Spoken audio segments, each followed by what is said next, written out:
নমস্কার সকল বন্ধুদের কৃষ্ণা রান্নাঘরে স্বাগত জানিয়ে আজকে রান্নাবান্না শুরু করছি। আর আজকে চলে এসেছি তিনটে রান্নার রেসিপি নিয়ে। এবছর সিজনের শেষ ব্রোকলি, এই যে আমাদের গাছের ব্রোকলি। তো গরম পড়ে গেছে, এইসব জিনিসগুলো না শীতের জিনিস, যত ঠান্ডা থাকবে তত আরও ভালো থাকবে। আর যেহেতু গরম গরম পড়ে গেছে তাই একটু একটু মানে হালকা হালকা যে সবুজ কালারটা এবার নষ্ট হতে শুরু করেছে। তো আমি তুলে নিয়ে চলে এসেছি।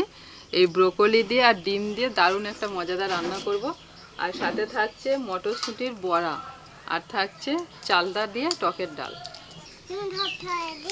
না মা, আমি এখনো সব ছাড়াইনি, তোমার জন্য রেখে দিয়েছি। এই দেখো এইগুলো, ঠিক আছে? আর তুমিও ছাড়িয়েছো, আমিও ছাড়িয়েছি। তুমি বসে বসে ছাড়াও, ঠিক আছে?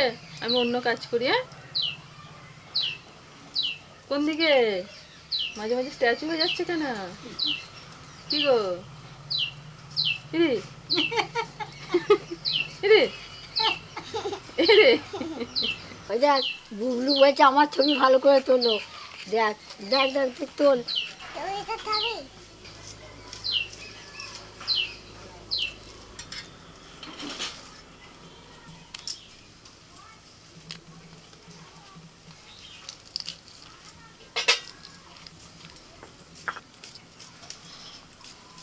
বুবলু হয়ে গেছে তোমার?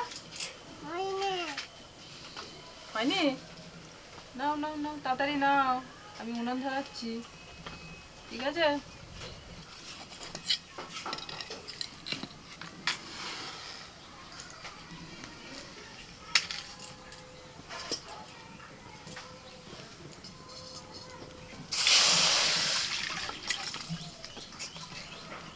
বুবলু তাড়াতাড়ি নাও, মা রান্না করবে। হ্যাঁ, এই যে আর 5টা আছে, ছাড়িয়ে ফেলো। গোটা ব্রোকলি ভালো করে ধুয়ে নিয়েছি, কড়াইতে দিয়ে দিচ্ছি। খেতে পারবে না, তুমি রান্না করবে, দেই ও হয়ে যাবে তখন আর বমি হয়ে যাবে। উল্টো পাল্টা কথাবার্তা, রান্না হওয়ার পর খেয়ে দেখবে, তখন চেটে পুটে খাবে। রান্নাটা হোক না, তখন দেখবে। হ্যাঁ, বলে মা আরেকটু দাও, আরেকটু দাও। আজকে তো কিছু বান্না নেই, শুধু আদা রসুন। এটা কয় ক্রিম, এরকম করে ক্রিম বানাতে হয়।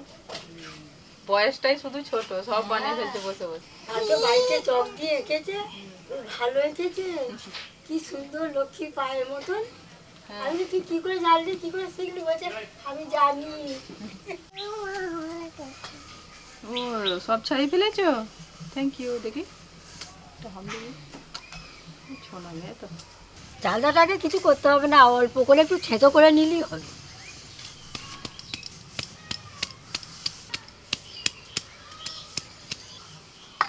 মা আগের দিন সেই চালতাটা রান্না করেছিলেন, ওই চালটাই তো? হ্যাঁ, ওই চালটাই। টক আছে তাহলে? হ্যাঁ, অল্প করে টক আছে। ডালেতে বেশি লাগবে না, অল্প দেবে না। হ্যাঁ। সবগুলো খেতে করতে হবে। আচ্ছা। কিছুটা থাক ছাড়ানো, অন্যদিনে চাটনি করে ফেলি। হ্যাঁ, ব্রোকলি একটু হালকা করে সিদ্ধ করে তুলে নিচ্ছি। জলটা সবুজ হয়ে গেছে। কাকে বলবে? বাবাকে? বুবলুর কিছু হলে বাবাকে বলবে? তোমাকে তো বাবা বারণ করছে, যে আগের দিন তোমার হাতেতে চোঁচ ঢুকে গিয়েছিল না, জন্য কাটে পা দিতে তো বাবা বারণ করছে। পা দিও না। তুমি তো তাই ভাত করছিলে, আমি দেখালাম এরকম করে নুকুর তুলে খেয়েছে। বাবা তো বের করে দিল তোমার হাতে থেকে। আমি নুকুর তুলে খাইতে ডাকছিলাম, তখন আমি দেখালাম। সিদ্ধর যে ব্যাপারগুলো আছে সেগুলো আগে করে নিচ্ছি। প্রথমে ব্রোকলি সিদ্ধ হলো, এবার মটরশুঁটিটা সিদ্ধ করে নিচ্ছি, তারপর ডাল, তারপরে রান্না শুরু হবে। রান্না শুরু হবে না? রান্না শুরু হবে না। এবার ব্রোকলিটাকে এইভাবে একটু গ্রেট করে নেব।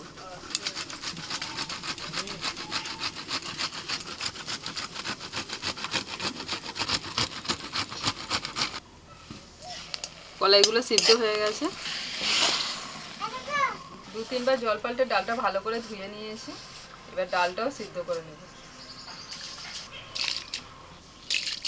ডালের মধ্যে দিয়ে দিচ্ছি লবণ। লবণ দিলে তাড়াতাড়ি ডালটা সিদ্ধ হয়ে যাবে। মটরশুঁটিগুলো হালকা গরম থাকতে থাকতে এইভাবে হাত দিয়ে আমি একটুখানি ভেঙে দিচ্ছি।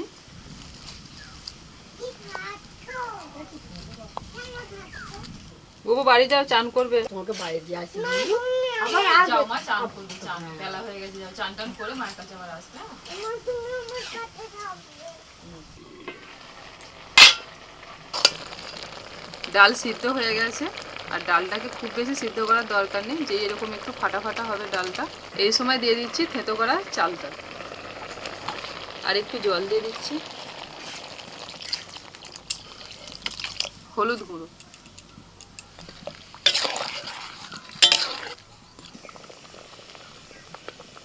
ডালের সাথে চালতাটাও সিদ্ধ হয়ে গেছে। এবার নামিয়ে নিচ্ছি। কড়াইতে সর্ষের তেল দিয়ে ফোড়নে দিচ্ছি শুকনো লঙ্কা আর কালো সর্ষে। সর্ষে ফাটতে শুরু করেছে, এদিকে লঙ্কাটাও ভাজা হয়ে গেছে। এবার সিদ্ধ করা ডাল ঢেলে দিচ্ছি।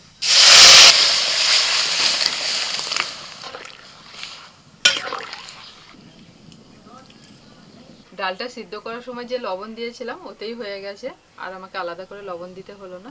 একটুখানি চেক করে দেখে নিলাম সব ঠিকঠাক আছে। এবার নামিয়ে নিচ্ছি। 5টা ডিম নিয়েছি, এখন ফাটিয়ে নিচ্ছি।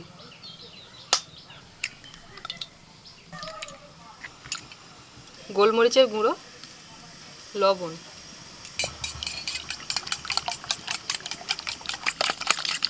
ব্রোকলিটা গ্রেট করে রেখেছিলাম সেটা দিয়ে দিচ্ছি। ভালো করে মিশিয়ে নেব। একটা স্টিলের থালার মধ্যে এইভাবে তেল মাখিয়ে নিয়েছি। এবারে ডিমের ব্যাটারটা ঢেলে দিচ্ছি। কড়ার মধ্যে জল দিয়ে একটা স্ট্যান্ড দিয়ে দিয়েছি। এবারে স্ট্যান্ডের উপরে থালাটা বসিয়ে দিচ্ছি। উপর থেকে আরেকটা থালা ঢাকা দিয়ে দিচ্ছি, আর একটা ঢাকা দিয়ে দিচ্ছি উপর থেকে। 5 থেকে 7 মিনিট জলের ভাপেতে আমি ডিমটাকে ভাপিয়ে নেব। ডিমটা ভাপানো হচ্ছে, ততক্ষণে আমি মটরশুঁটির যে বড়াটা করব তার জন্য মেখে নিচ্ছি। এই যে সিদ্ধ করা মটরশুঁটিটা প্রথমে মেখে নিয়েছিলাম, এর মধ্যে দিয়ে দিচ্ছি ধনেপাতা কুচি, পেঁয়াজ কুচি, কাঁচা লঙ্কা কুচি, অল্প একটু হলুদ গুঁড়ো, জিরের গুঁড়ো, সামান্য একটু লাল লঙ্কার গুঁড়ো, আদা রসুন বাটা, লবণ। এবার দিয়ে দিচ্ছি বেসন।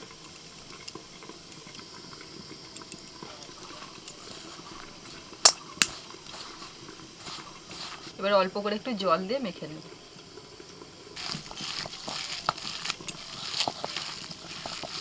মাখা হয়ে গেছে, এবার এটা ঢাকা দিয়ে রেখে দিচ্ছি।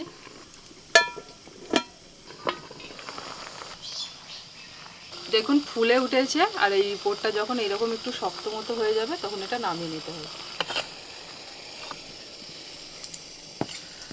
ডিম আর ব্রোকলি যে ভাপাটা তৈরি করলাম ওটা ঠান্ডা হোক, ততক্ষণ আমি বড়াটা ভেজে নিই। বড়াটা তো পুরো মাখা রেডি, এবার শুধু ভেজে নিলেই হয়ে যাবে। এবার হাত দিয়ে এরকম একটু চ্যাপটা চ্যাপটা করে তেলের মধ্যে দিয়ে দিচ্ছি।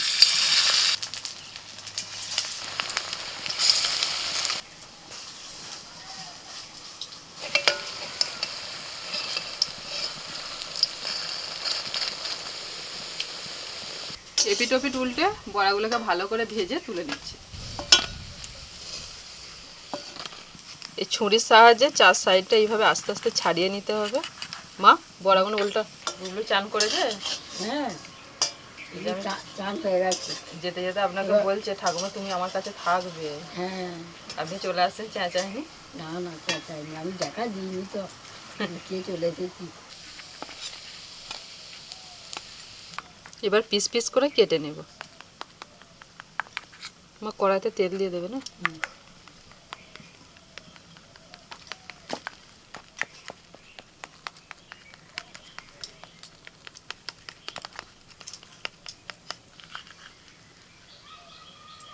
এই দেখুন কত সুন্দর হয়েছে।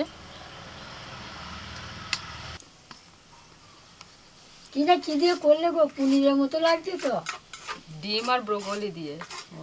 আপনি তখন বাড়ি চলে গেছিলেন তো বুবলিকে দিতে। কড়াইতে তেল দিয়ে দিয়েছে, তেল গরম হয়ে গেছে। এবার একটা একটা করে পিস ভেজে নেব।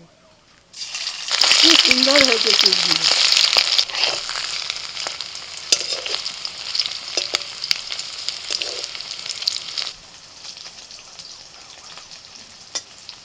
আস্তে আস্তে উল্টে পাল্টে এটাকে ভেজে নিতে হবে।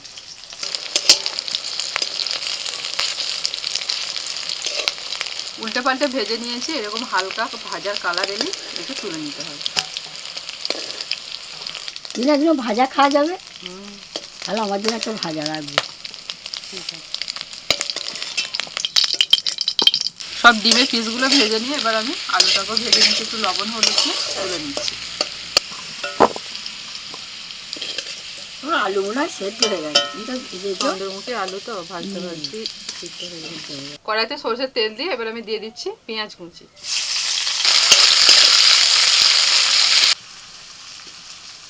পেঁয়াজটা ভালো করে ভেজে নিয়ে দিয়ে দিচ্ছি আদা রসুন বাটা। এবার পেঁয়াজের সাথে আদা রসুনটাকে একটু ভেজে নেব।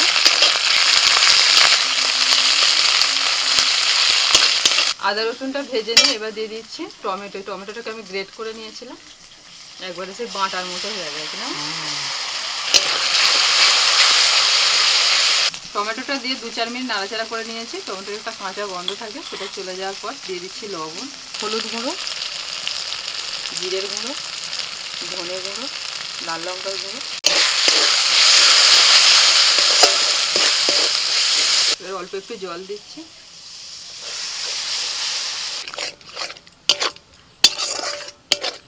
ধনেপাতা কুচি।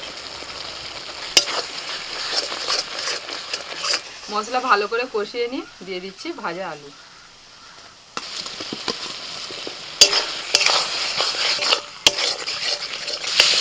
ভালো করে কষিয়ে নিয়ে এবার জল দিয়ে দিচ্ছি।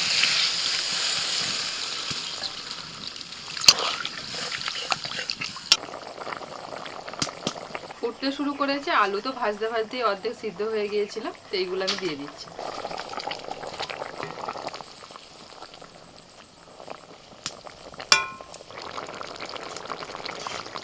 ঢাকা দিয়ে মিনিট 5 ফুটিয়ে নিয়েছি। তো এইরকম একটুখানি হালকা গামাকা গামাকা করে আমি নামিয়ে নিচ্ছি। আর যদি পছন্দ করেন একটু গরম মশলার গুঁড়ো দিতে পারেন, আমি আর এখানে গরম মশলার গুঁড়ো দিচ্ছি না। আমরা 3 জনে মিলে খেতে বসে পড়েছি। প্রথমেই ডাল। চাল দাও। হ্যাঁ, মা চালটা খেতে ভালোবাসেন, বেশি বেশি করে চালটা দেবো। একটা কেন, আপনাকে আমি 4টে দেবো,